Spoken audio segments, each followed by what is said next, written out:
আসসালামু আলাইকুম, আমি তানিয়া রহমান আপনাদেরকে স্বাগতম আমার কিচেনে।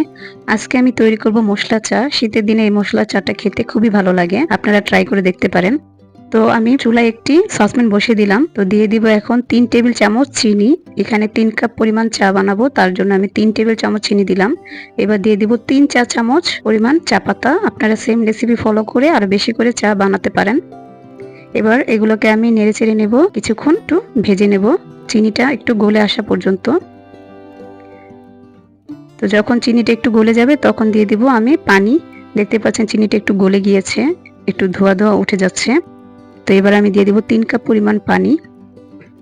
পানিটা দেওয়ার পরে ভালো করে নেড়েচেড়ে একটি বলক আসা পর্যন্ত অপেক্ষা করব।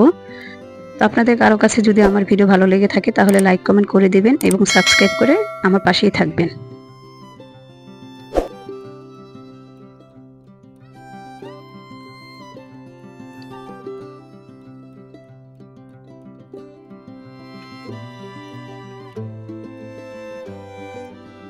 এবার ভালো করে নেড়েচেড়ে নিয়ে তারপর আমি একটি বলক আসা পর্যন্ত অপেক্ষা করব। বলকটা আসার পরে এখানে আমি দিয়ে দেব 2 টুকরো দারচিনি, 2 টুকরো এলাচ, 3-4 টুকরো লং এবং 3-4 টুকরো কালো গোলমরিচ আমি একটু ক্রাশ করে তারপর দিয়ে দিব এখানে। তো বলক এসে পড়েছে, জাল হচ্ছে চাটা, দেখতে পাচ্ছেন। এবার দিয়ে দিব সেই ক্রাশ করে রাখা মশলাগুলো। তারপর আমি এখানে দিয়ে দিব পরিমাণ মতো আদা। আদাটাকেও আমি ক্রাশ করে নিয়েছি।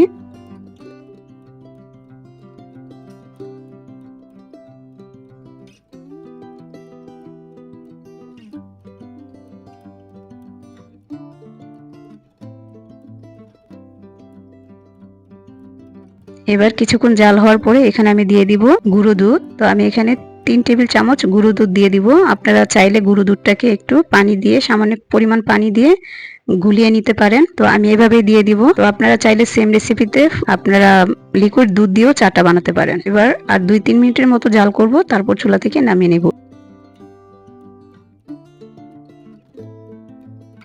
এই তো তৈরি হয়ে গেল মশলা চা। এই চাটা কিন্তু শরীরের জন্য খুবই উপকারী একটি চা। এই তো তৈরি হয়ে গিয়েছে, এবার চুলা থেকে নামিয়ে নেব। দেখতে পাচ্ছেন কত সুন্দর হয়েছে চাটা। তো সবাই ভালো থাকবেন, সুস্থ থাকবেন। আসসালামু আলাইকুম।